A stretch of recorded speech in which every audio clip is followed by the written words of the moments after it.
Hey, hey, hey, welcome back to another episode of The Vault of Cult, your favourite podcast. Got to be your favourite. Got to be. Hi, Mark, how are you? I'm fine.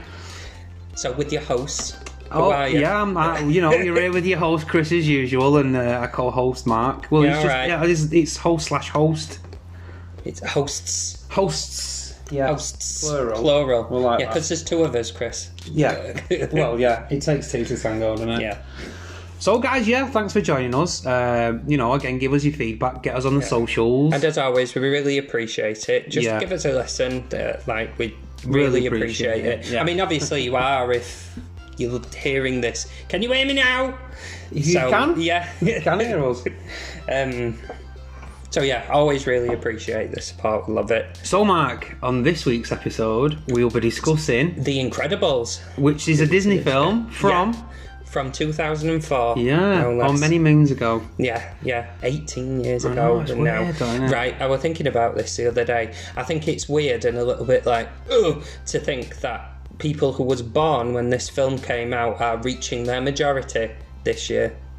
They will be turning 18 years of age this year. Feel old. Yeah, well, yeah, It's one of those things. It's one of those things that, like, you hear that fact, and your back will crack a little bit, where you're just like, oh god, yeah, more grey hairs. So, guys, let's get to it. Hope you enjoy the show. Let's go.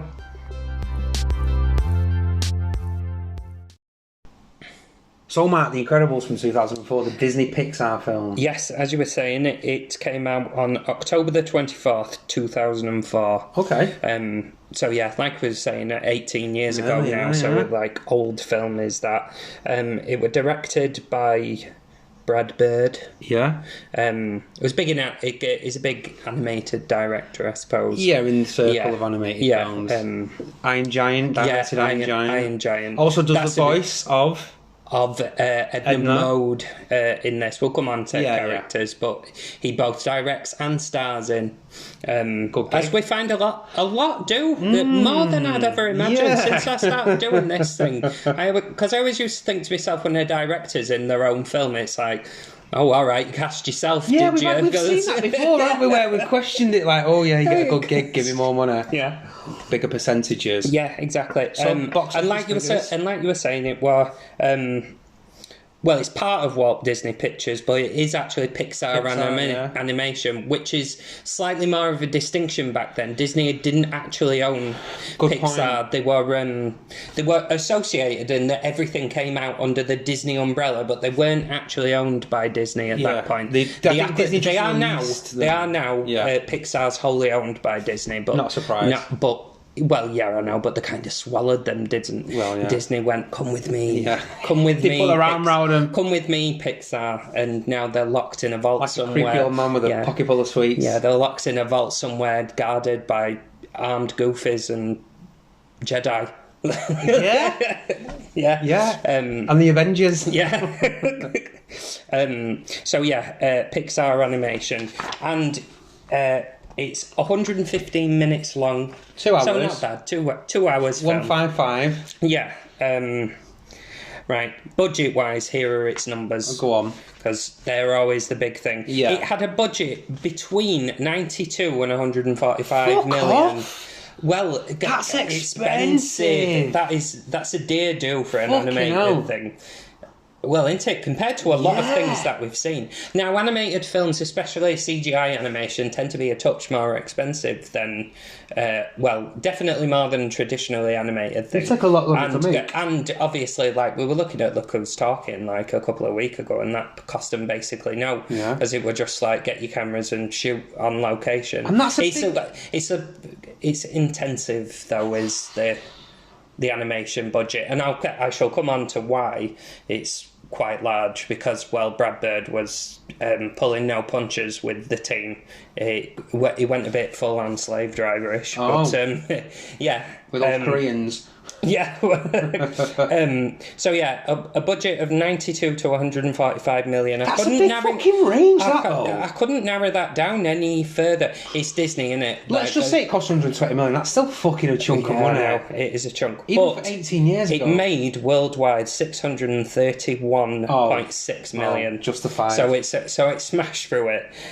So yeah, the breakdown of that, it made 261.4 million in the US and Canada, and 370.1 million in other territories. So yeah, worldwide gross of 631 million. Very popular film. Really? It's a big hit. It's got to be massive a big hit. It's also very much worth saying that this is off the back of, like, Pixar were on a roll at this time. They were banging out hit after hit after hit, weren't they? Like, it were Toy Story, A Bug's Life, and then I think Monsters Inc. And then I think this.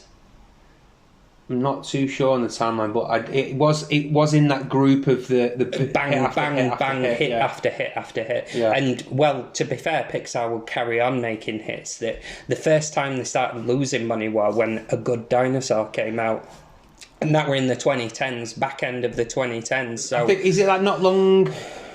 That came out not long before Disney amalgamated them in. I'm not sure. Kind of the timeline on that. Well, yeah, Good Dinosaur went 10 years ago. That's the thing. Pixar haven't had a flop until The Good Dinosaur, and that was their first flop. Okay.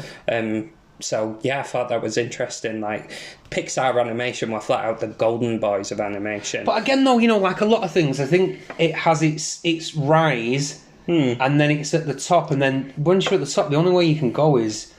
Well, yeah, but that's what I'm saying. They didn't start their descent for a long time, for a long time. So yeah, I just thought that was really interesting. That budget though, wow. I know. Well, we'll come on to what we think about it, but just right at the top here, like whatever the budget was, it's well spent. All that budget's on screen. Yeah. Do you know what I mean? Yeah. It is on screen, front and centre, with this film. So yeah, those are your quick facts. Quick facts. So cast and crew. So do you want to do cast? Yeah, I'll do cast, mate. I'll do the cast. Yeah, right. So, Mr. Incredible / Bob Pye is voiced by Craig T. Nelson, also known as the dad from Poltergeist. Yeah. So, yeah. God, I haven't watched Poltergeist in years. Good film, Poltergeist. Do you know, and it's not really my genre or anything like that, but I don't mind Poltergeist. It was almost like getting marketed, not to go on and kind of get off subject, but like as a scary family film. Yeah, well... It's got dark shit in it. Again, like we've said before about these 80s films, made for families almost, but fucking dark. I tell you what, though, the little midget woman who was like, they Caroline! Yeah. Cracks me up every single time. Come to the light, Caroline! Yeah. She's dead, I know. Oh, is she? Yeah. That's a shame, because she's really good in that. Yeah. Well, everyone were like a bit like, but no, she just had a condition that wasn't diagnosed properly, and basically she was like shitting inside herself, and that's what killed. Like toxic shock killed her. Oh, yeah, pretty sad. Yeah, she died while making Poltergeist 3 in the midst of making it, which is anyway. And they made them. They forced them to finish the film, which was pretty fucked. Yeah. Anyway, so Craig T. Nelson, the dad of Poltergeist. Yeah, we're in Poltergeist. So Elastigirl / Helen Parr is played by Holly Hunter, who's also she was in Incredibles 2.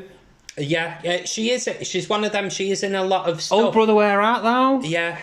Oh, I like that film. George Clooney. Singing film. It is a singing film. Yeah. She was in Batman vs Superman. She was a Senate woman. Doesn't she get blown up? She does get with blown a man up. In the wheelchair. She gets blown up. She should have really been Elastigirl, because she could have tied herself up. She wouldn't have does in and she wouldn't have died. No, she wouldn't have died. Violet Parr, which is the daughter of the family, she's voiced by Sarah Vowell. I'm not sure.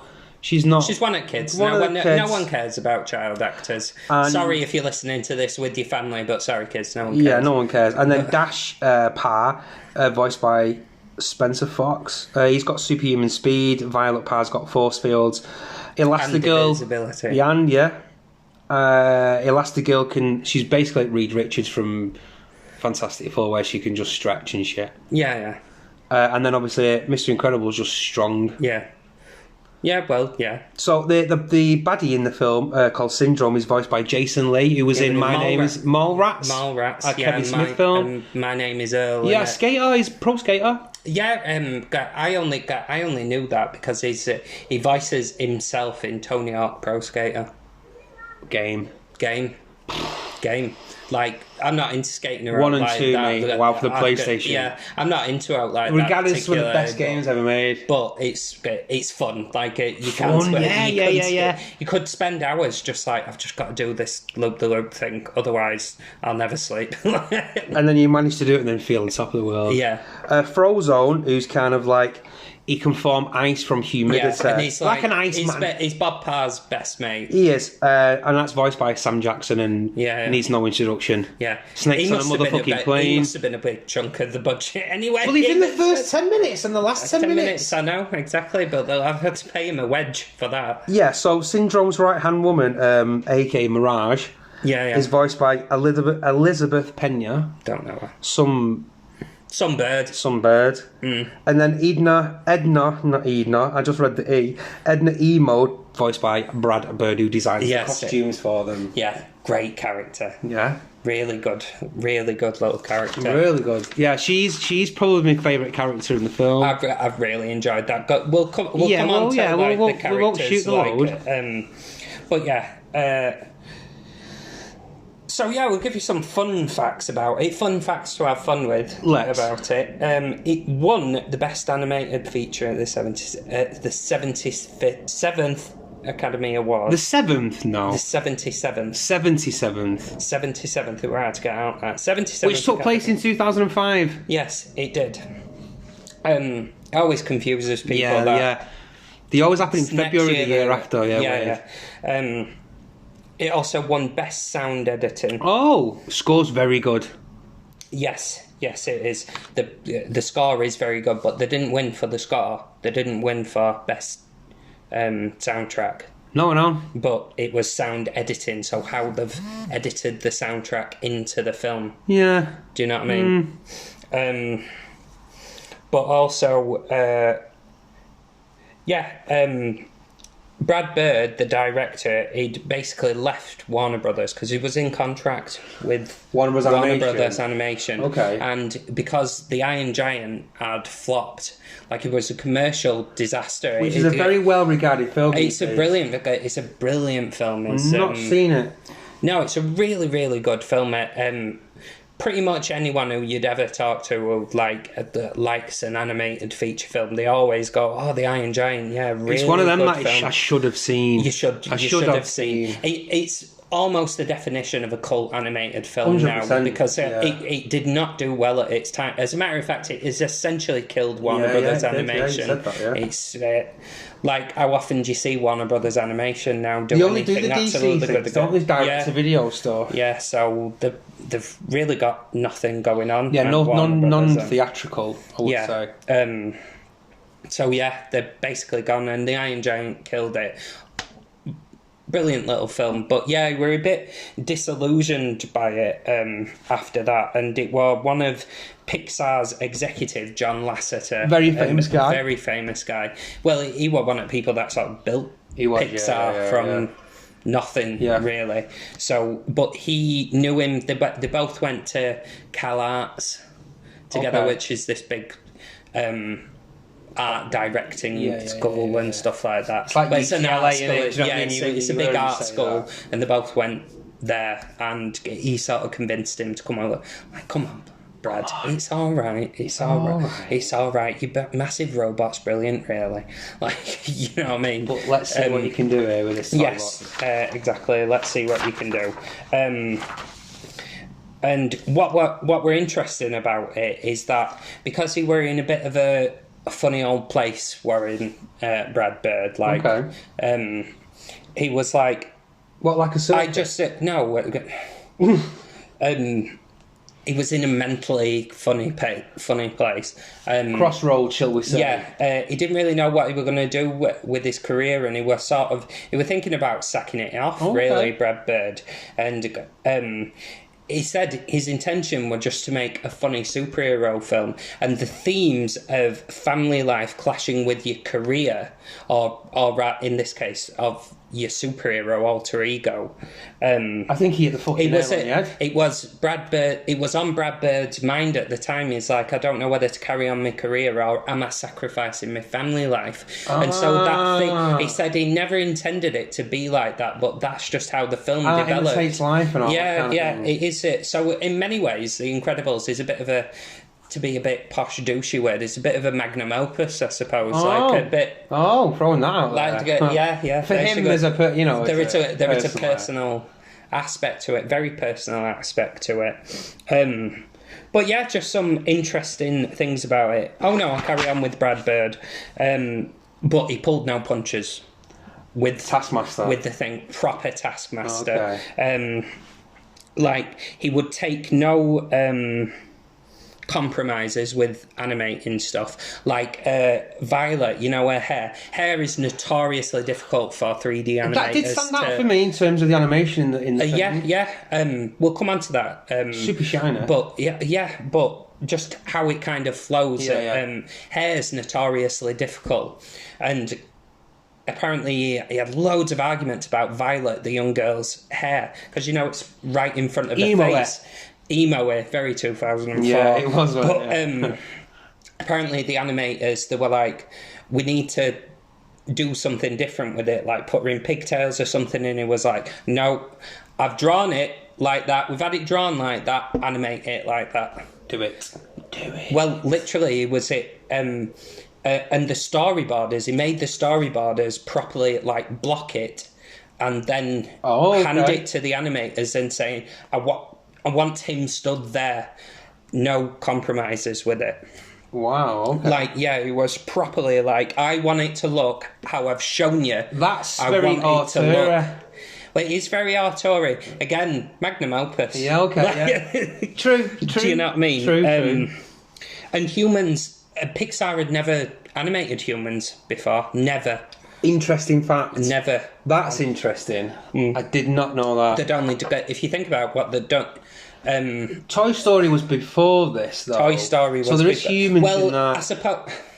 There is humans in that. Have I just but you also... Well, no, not fully, because... In terms of it's... You mostly see them from the leg down. Yeah. You know what I mean? All right, there's a couple of moments, but, well... The one criticism that people had of Toy Story is that the humans looked ridiculous. You are right.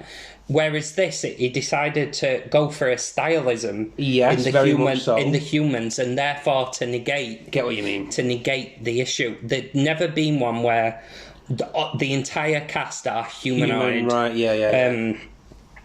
Yeah.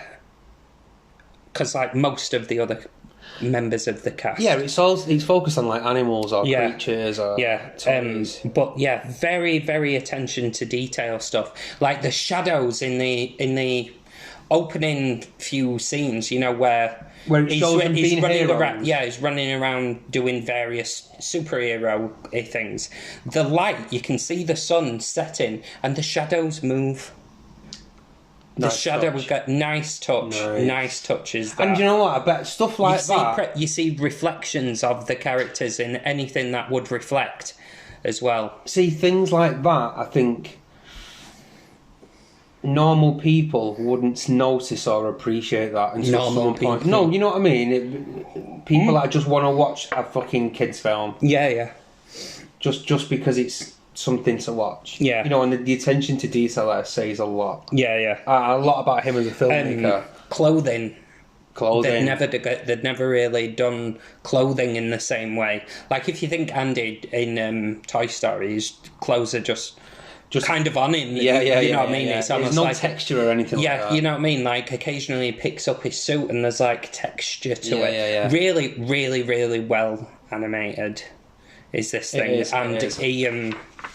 He forced that, and he literally forced... So much so, Disney executives came to Pixar Pixar. Yeah. And when they were pitching the film, and was like, I think this will be too hard for him. Make a live action film. Wow. Make a live action film, and Brad Bird were like, no, we can do it. Interesting. So yeah, I thought that his attitude for all this, because I think he was so intent after the Iron Giant to make a success. Again, like he would just, I'm going to do this, and I'm going down that path. Yeah. And what's another interesting thing I think is, it was maybe 18 months, 2 years before this whole Marvel cycle, this whole proper superhero films. When did they begin? Because I think it might be a few more years than that, more than 2 years, I suppose. I don't know, because you had like the Hulk, which was directed by Ang Lee, and there was Fantastic Four and stuff before there was superhero films starting to ramp up. Well, we'll come on to how much of a superhero film this actually is. Yes. But we'll talk about that when we talk about the actual thing, because bearing in mind we're still on fun facts here.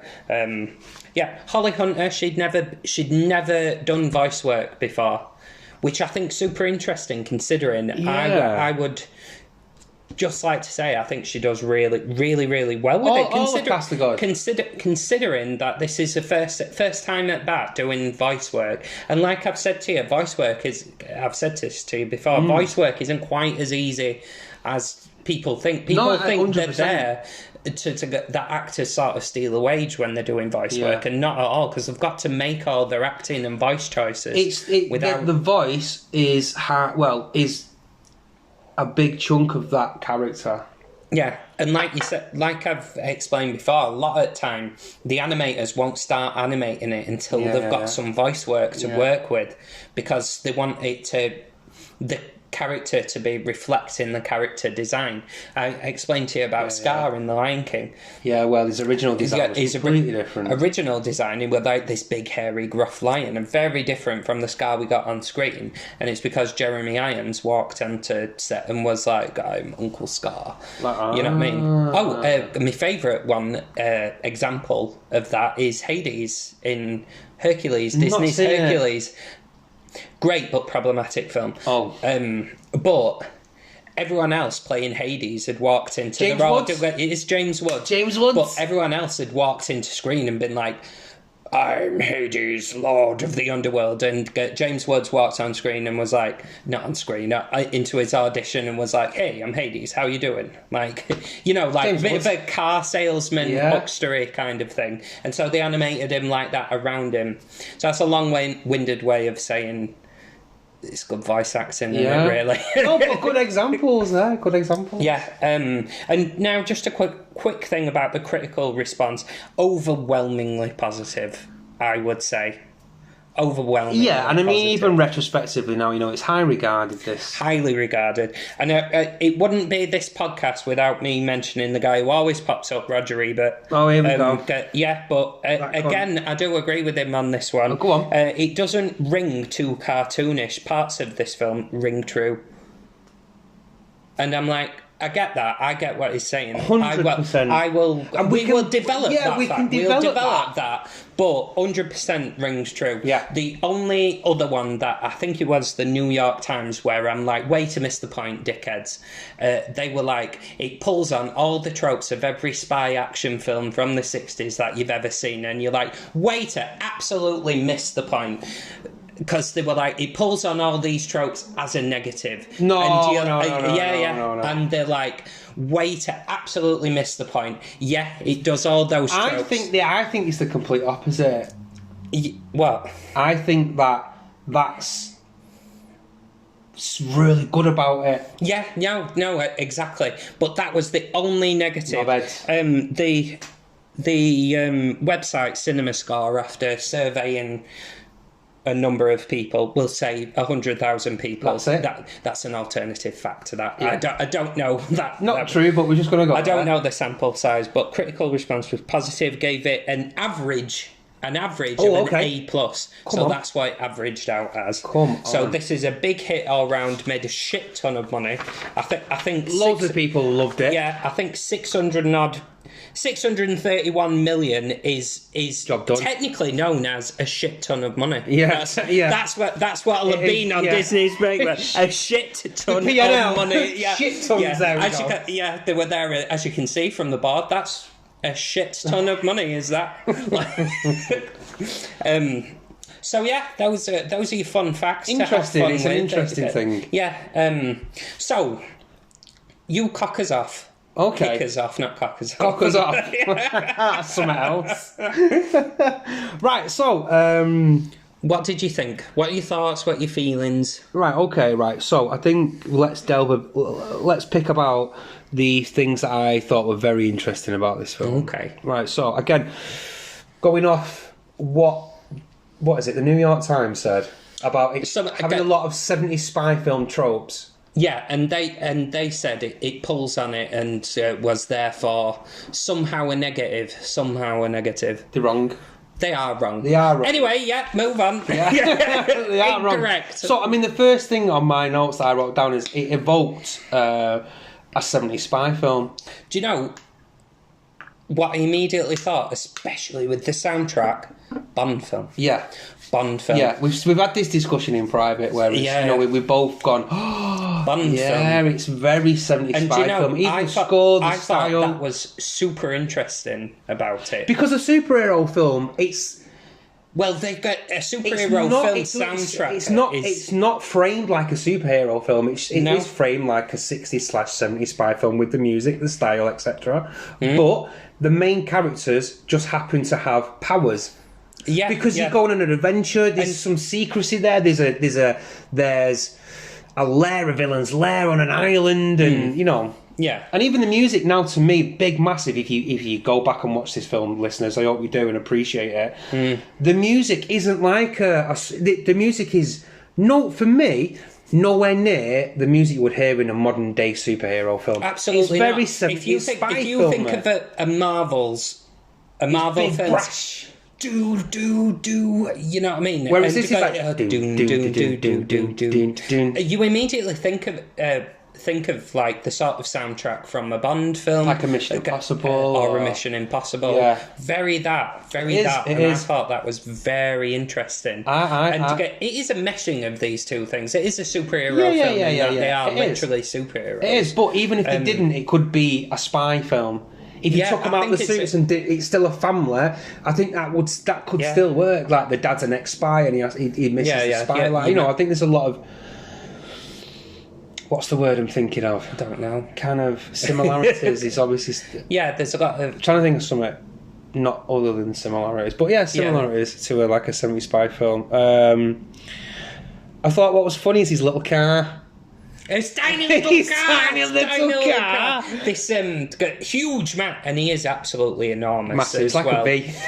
Shaped like a V. It's absolutely upside down triangle. Brick shithouse. He's smashing in. He's absolutely enormous. Is this man? And he's in this tiny little fucking micro thing. Oh, tiny. Oh, but again, like you've mentioned before, I think all the characters, there isn't a shit character in it, and I think the voice acting is very good. Yeah. Villain's a bit weak. Well, let's come on to that. What have I put? What are the things I've put? Great soundtrack. I just want to point out the aesthetic of the thing. Okay. It is, again, like you say, a 60s or 70s spy thriller. 100%.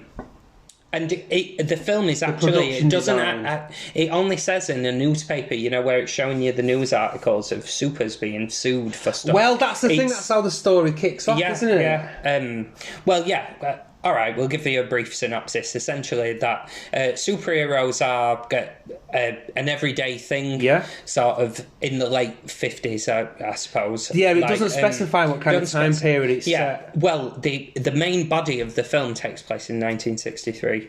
Brad Bird said. Well, that's why it looks like it does. It looks like everyone's driving around in 60s cars. Yeah. The houses, I tell you what, the houses, I wrote it down, it's American futurism. It's in comic books at the time. it's all the houses look like that. The decor all looked like that, and it's what the Americans imagined to themselves in the 60s the future would look like. The near future, the very, very near future. I agree. Yeah, and he's gone for that. And honestly, the aesthetic of it could be out of a 1960s comic. 100%. Do you know what I mean? Yeah, and I thought that were good. No. That was good. It was good. That was good. Right, so talking about the design and the animation. Right, now this going to sound like harsh, right? You know, and as I do like to get a bit harsh every now and again. Yeah, no, you're the harsh one. For me, obviously, we're being spoilt with today's CG and animation, but I think it did look a little bit dated to me. No, you're wrong. It didn't look. It doesn't look dated. It doesn't. It absolutely. I mean, if you watch a Disney film now, like you're saying, with the textures of the hair, the skin, the clothing and stuff, and well, all right, but if you watch an animation not necessarily done by Disney, because Disney have got basically half the money in the world at this point. 100%.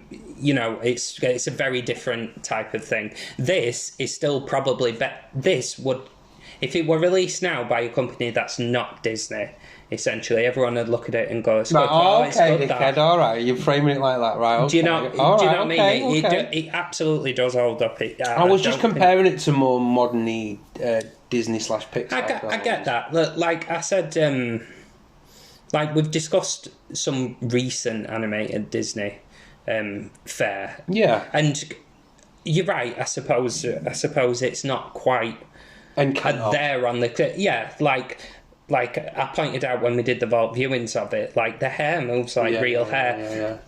Okay, it doesn't do that. But that's what I'm saying. But that's the thing. It is literally 18 years. I know. Ago. I know. Like, I'm seeing that in context. Yeah. But I think it does hold up. Generally speaking, I wouldn't ever look at that and think, oh, I can't watch this now because it's... No, it's not a distraction. It's something that I noticed for me personally. Yeah, I've in regards to the animation, I put great animation, memorable character designs, very memorable character designs. Like again, Mr. Incredible with that huge bulk top frame is so top heavy. Even at Elastigirl, she's just is Mrs. She's really well put together, like 60s mum, but competent and like the way her body moves when she's extending herself and stretching is really, really, really, really well done. Actually, I agree. And yeah, like I say, all the shadows and the textures, putting tiny little details that I just thought, because that's the thing, you might get something that's slightly more technically excellent nowadays, but it's still the little attention to details which still make you go, wow, that's a beautiful film, because the attention to detail is there with the sun and the lighting. And I've even put, I know it's an animated film, so cinematography doesn't really work as the same, but still, some of the shots, Chris, well, they're not shots, but like, whatever the technical way, I'm going to say shots. Well, I've shot, shot, mate. Some of them are genuinely brilliant. Yeah, I agree. Yeah. I noticed when Bob Parr...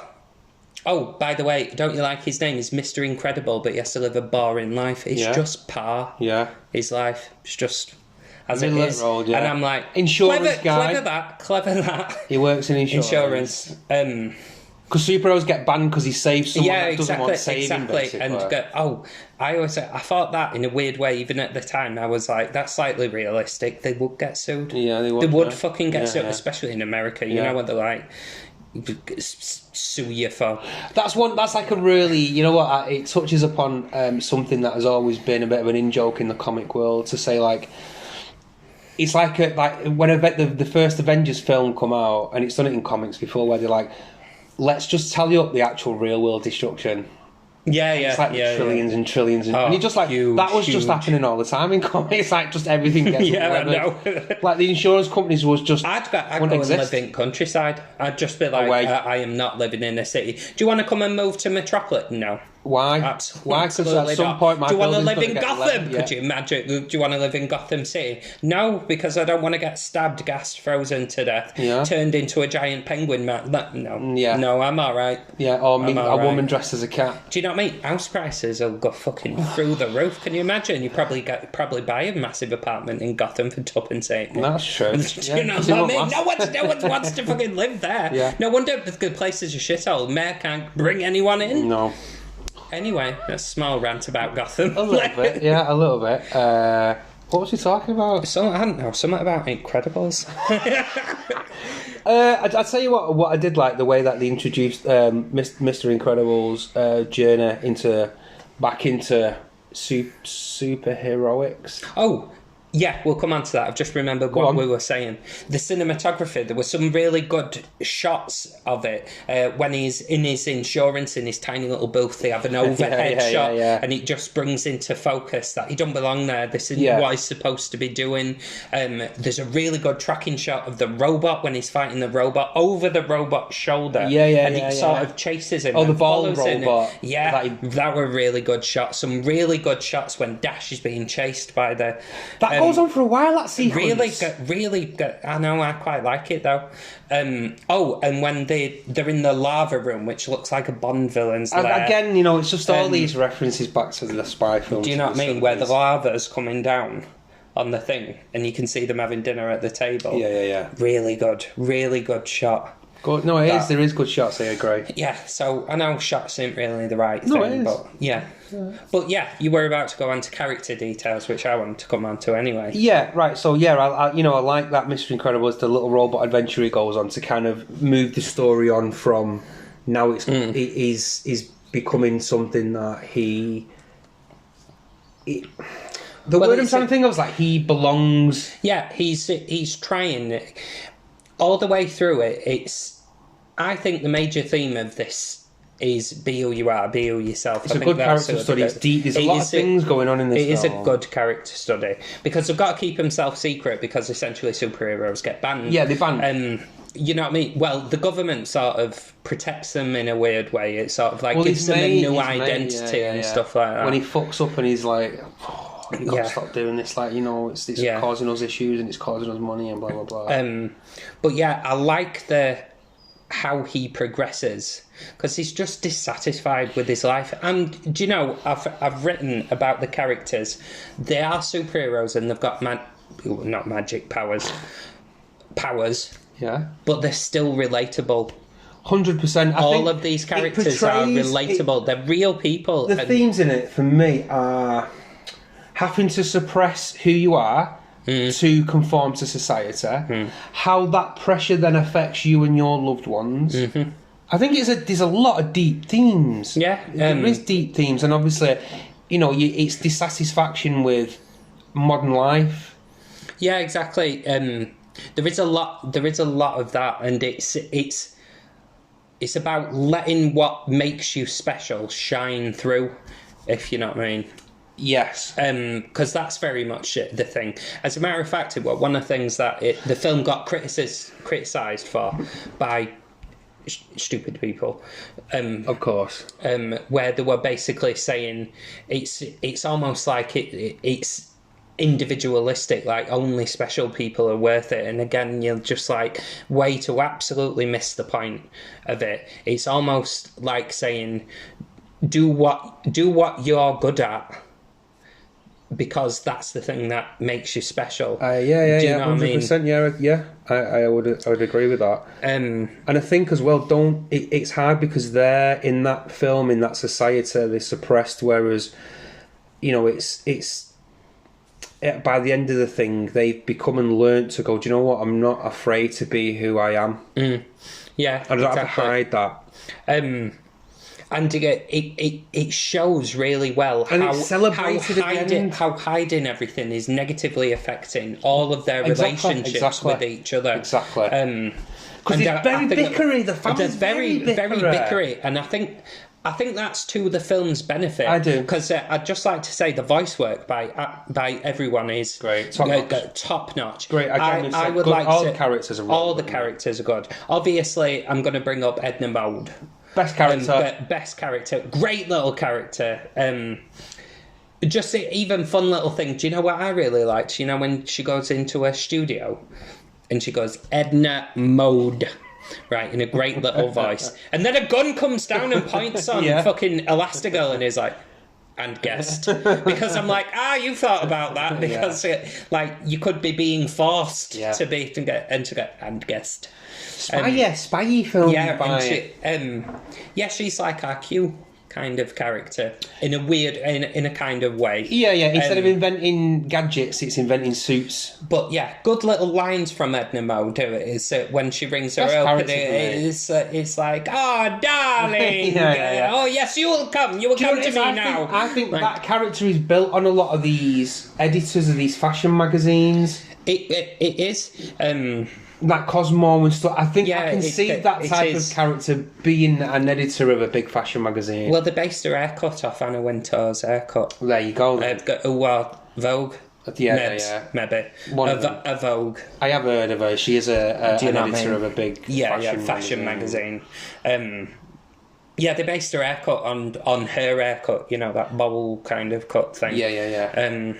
So there's that. But I'd also like a standout for me was Holly Hunter as. Okay. I really liked the voice work that she did. I really like the character of Elastigirl, his wife, because for one thing, she's competent. 100%. For one thing, she is no useless damsel in distress. She's the heart of the family, that you can see. She's the one just holding it together. Yeah. And do you know what? Get brilliant piece of story. And literally, I was just going to say, brilliant piece of visual storytelling. Yeah. She's having to stretch herself to keep this family together. This is what I'm saying. This film is bang. Mate, there's a lot, and I've already said it. Visual storytelling at its best, I would say. Again, I'll come to it on the end, but I briefly want to touch upon now. I think that's why this film is so well regarded in terms of box office numbers, in terms of you can just switch your brain off and enjoy it, or you can see, if you watch it and take it in, you can see these themes. If you're aware of them, to go, fucking hell, there's way more going on than just a Pixar animated film. Yeah, a daft. It's the story. The actual story is very strong, and the way that the characters are portrayed in the writing, and to portray, like I said, the themes of having to hide yourself, a family bickering and struggling, and a mum and a dad whose head's in the clouds wishing with someone else, and the woman, the mum of the family is trying to keep them all together, figuratively and literally. There's a lot going on. Really good. Narratively so cohesive. Really good. Nothing about this film. There is no plant that is not paid off. And it's pacey. And Chris, you know how much love I love it. We do on the show, guys. On the show, guys. When your plants are paid off. There's nothing about this film that isn't paid off. You've heard us talk about these guys before, where you've got, if you're going to plant the seed, pay the fucker off. You know what I mean? Do not leave that string dangling in the wind. I can't stand it. It's fucking lazy, Mark. Lazy. And the writing in this is not lazy. Not at all.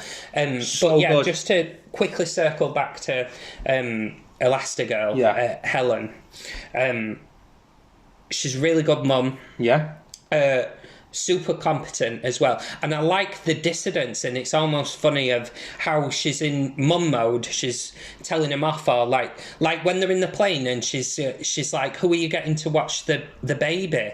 And she rings her up, and she's like, "Yeah, Kari." Character arc, right? Yeah. Every character's got. Go on. I'm coming to it, but then when the missiles come. Bang, business mode now. Yeah. This is danger, you know what I mean? danger. This is dangerous. Real danger. And I love it when she protects her kids. From the plane. Plane explodes, which is another plant that was paid off because they showed her suit get hit by missiles. That's why she can survive it. There you go. Do you know what I mean? Plant it, pay it off. Anyway, when they're in the water, she's just flat out in mum mode, but super competent when they're there. Screaming, and she splashes him in the face. Get a grip. Yeah. You know what I mean? And she explains to him, this is dangerous now. They will not show you mercy. Yeah, she does say you're that. a Yeah, kid. that's the speech she gives them. You know what I mean? And just really good. She needed to learn to trust her kids as well. And that's, again, her arc. Each of them has their own arc. 100%. Dash needs to learn how to use his powers responsibly, how it's supposed to be used. Instead of just for fun. And just for laugh. That he's been and given Violet this... has to learn how to use her powers full stop. And even her power links into her personality. Yeah. She wants to be invisible. That's why her hair's in front of her. You know what I mean? She wants to be invisible, but it's learning how to use her powers for each other. And I love it when the brother and sister save each other. They work together. The kids learn to work together. Mate, I think another big theme in this, and one of the things I wrote down here was family stronger together. Yeah. Like, there's genuine love when Helen... Oh, yeah. Like, when Helen Parr, Elastigirl, saves her husband and knocks out the woman. Yeah. And they're running through the forest away from stuff, and she's still fuming at him. And he just goes, and I think it's a really nice line.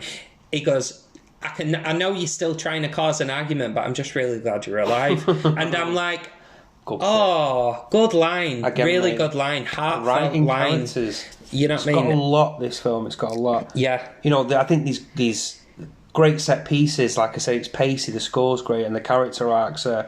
They do have a beginning, middle, of an end. You know, it's important. You've always got to love it.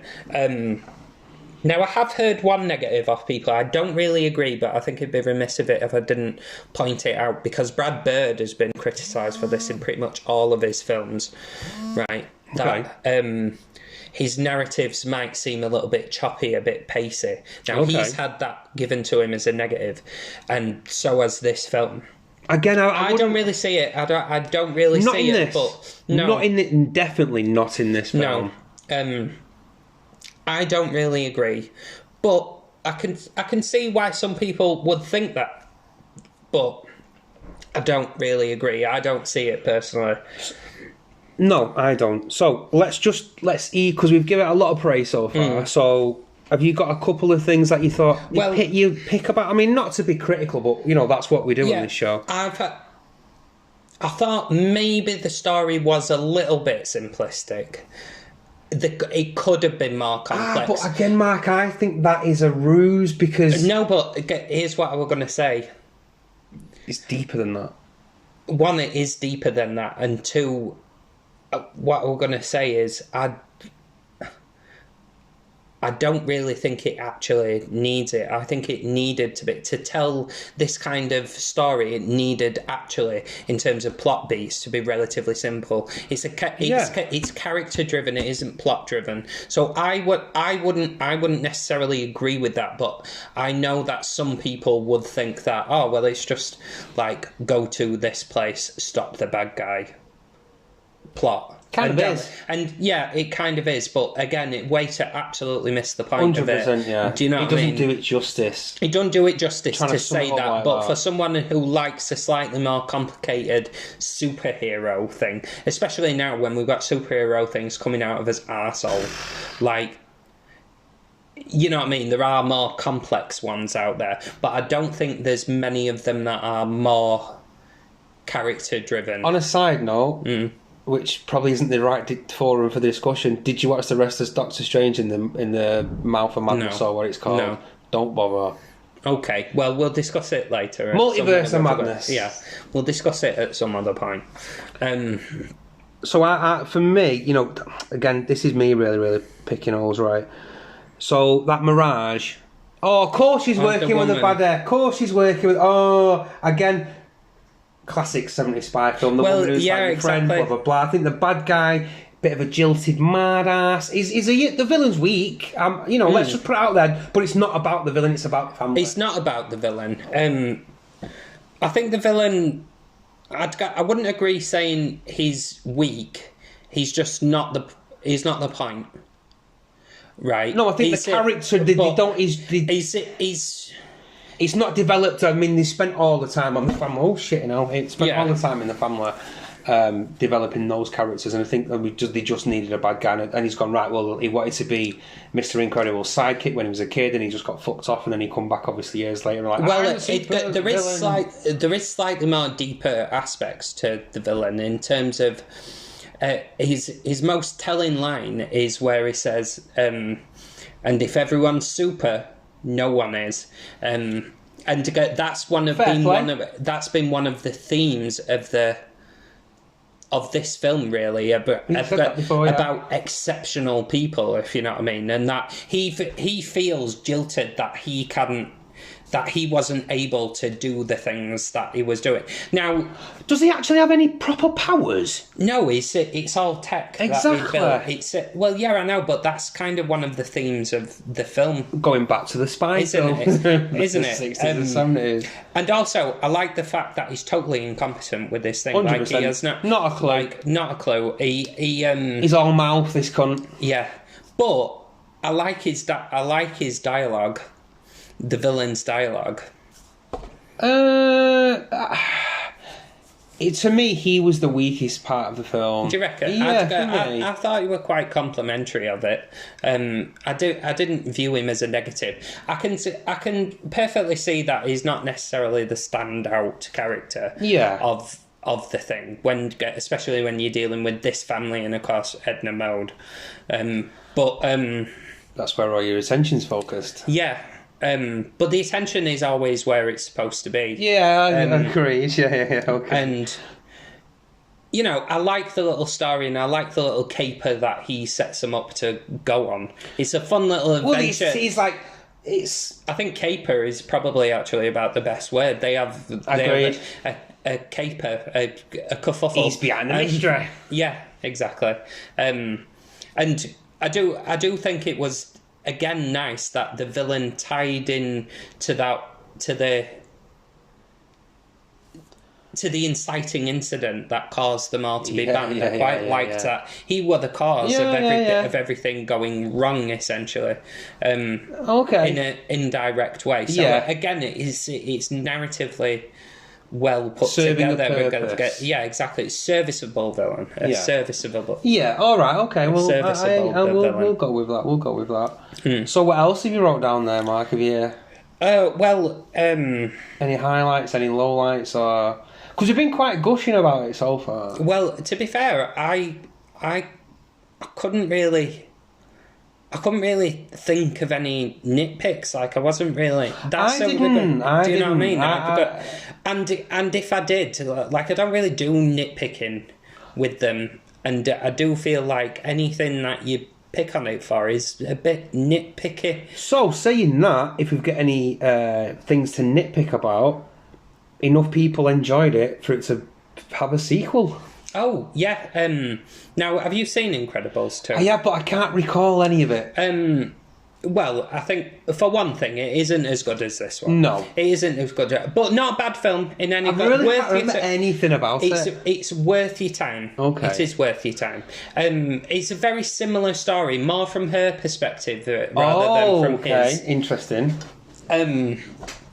Not a bad story at all. And memorable. And the animation's gone... Do you know what I mean? Okay, like a couple of levels up. As you can imagine, by 2018, yeah. 14 years after the thing. And what I'd just like to talk about in terms of the legacy of this film.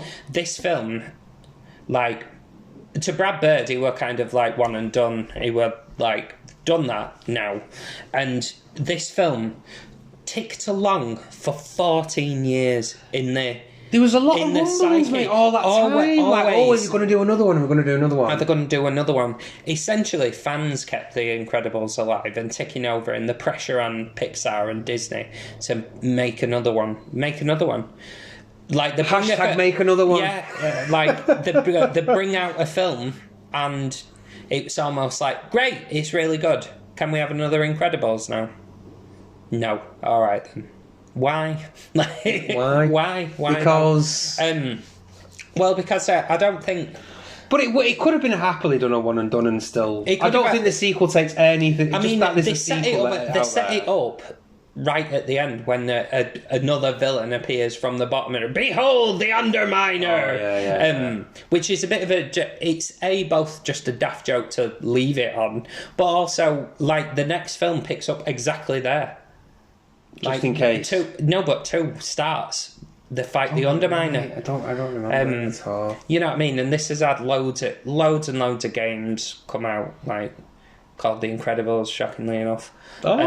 Like a number of games. So it spawned a bit of a brand almost. Yeah, and like a lot of the Pixar things did. I do think it's got a very, very solid brand. People know The Incredibles. They do. As soon as they see that eye, they're like, oh, The Incredibles. And do you know what? I think there's a lot of people out there that have not watched it for a long time. That you should, guys, listeners out there, you know.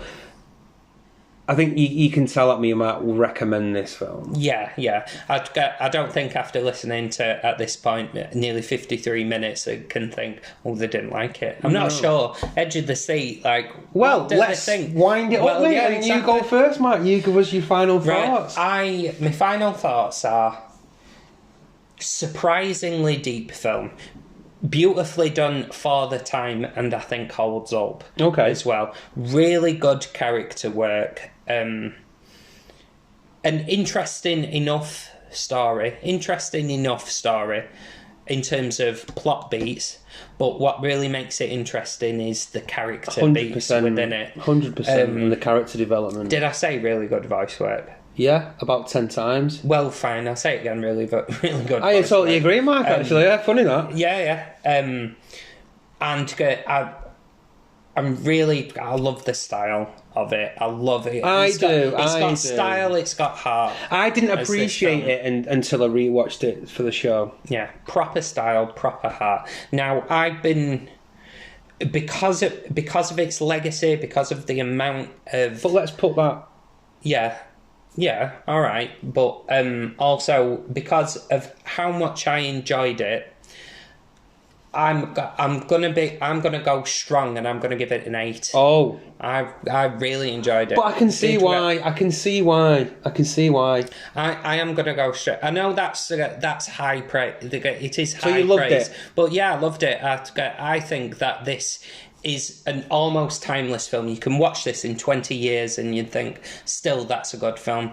And you could watch it now and you'd think it's a good film. And that's a good way of leading into why I'm going to give my final thoughts now. Okay, right, so for a kick-off, let's just get it out of the way. I think this film is one of those examples of a great film regardless of what medium the story's being told in. So sure. I think because, like I've said, there's a lot of themes going on in this film, and it's a lot of, there's loads of stuff underneath the layer if you dig. Yeah. And you can, you know, and you get a lot out of this film. You talk about it for weeks and weeks 100%. And weeks. But again, you know, I just think it's a smart film. It's a smart superhero film that just happens to be animated.